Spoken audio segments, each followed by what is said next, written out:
belakang ini. Jadi ada tanah, ada perumahan, kemudian perumahannya itu dibeli kan, kemudian nanti diberikan sertifikatnya HGB. Yang jadi pertanyaan, jangka waktunya bagaimana?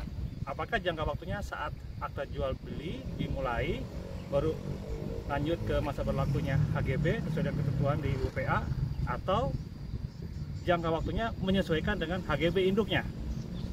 Jawabannya adalah sesuai dengan jangka waktu yang terdapat di HGB induk. Jadi untuk model perumahan, bidang tanah yang nanti akan dibangun rumah tersebut kemudian dijual, itu HGB-nya adalah HGB pecahan dari HGB induk.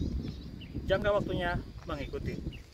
Contoh, jika jangka waktu HGB induknya masih 25 tahun lagi, maka ketika saya membeli, kemudian ada akte jual beli, diberikan sertifikat HGB, maka jangka waktunya 25 tahun lagi.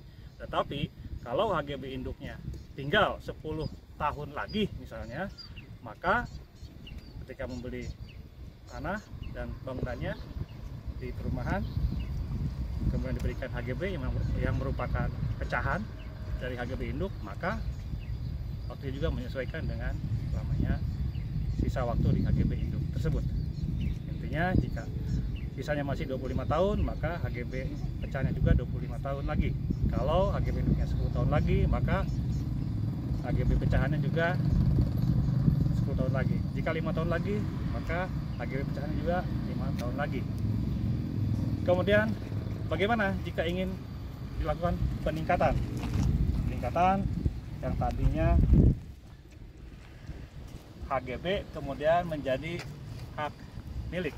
Nah, untuk peningkatan HGB menjadi hak milik itu bisa dilakukan ketika seseorang sudah memiliki bidang tanah dan bangunannya, kemudian sudah memiliki sertifikat HGB yang dari perumahan sesuai dengan ketentuan yang berlaku dengan luasan maksimalnya, maka dapat diberikan sertifikat hak milik atau ditingkatkan. Nah, untuk peningkatannya ini ada juga pertanyaan, bagaimana nih untuk peningkatan hak atas tanahnya? Apakah bisa langsung atau nunggu lunas terlebih dahulu? Pertanyaan yang ingin saya sampaikan di sini, kapan mulainya seseorang memiliki hak? Kapan beralihnya hak? Jadi, jawabannya adalah ketika ada akta jual beli, maka sesuai dengan akta jual beli tersebut, artinya sudah beralih. Ketika sudah semuanya tanda tangan termasuk saksinya dan juga di hadapan PPAT. Adapun pelunasannya, sesungguhnya ketika tanda tangan akta jual beli itu harus terang. Jadi PPAT akan menandatanganinya atau menjadi saksi ketika sudah lunas. Dia dianggap lunas. Nah, ketika sudah lunas, maka beralih. Nah, pelunasannya ini ketika itu adalah KPR BPN, maksud saya, atau perumahan, kemudian dibeli dengan cicilan kredit. Nah, kreditnya itu kan oleh bank, dan oleh bank itu dilunasin. Tapi pada prinsipnya seseorang itu adalah meminjam ke bank. Ketika meminjam ke bank, kemudian dilunasi oleh bank. Nah, kemudian sertifikatnya jadi agunan. Jadi hubungan dengan developer sudah tidak ada lagi, sebetulnya sudah beralih, tinggal adalah pinjaman dari yang bersangkutan.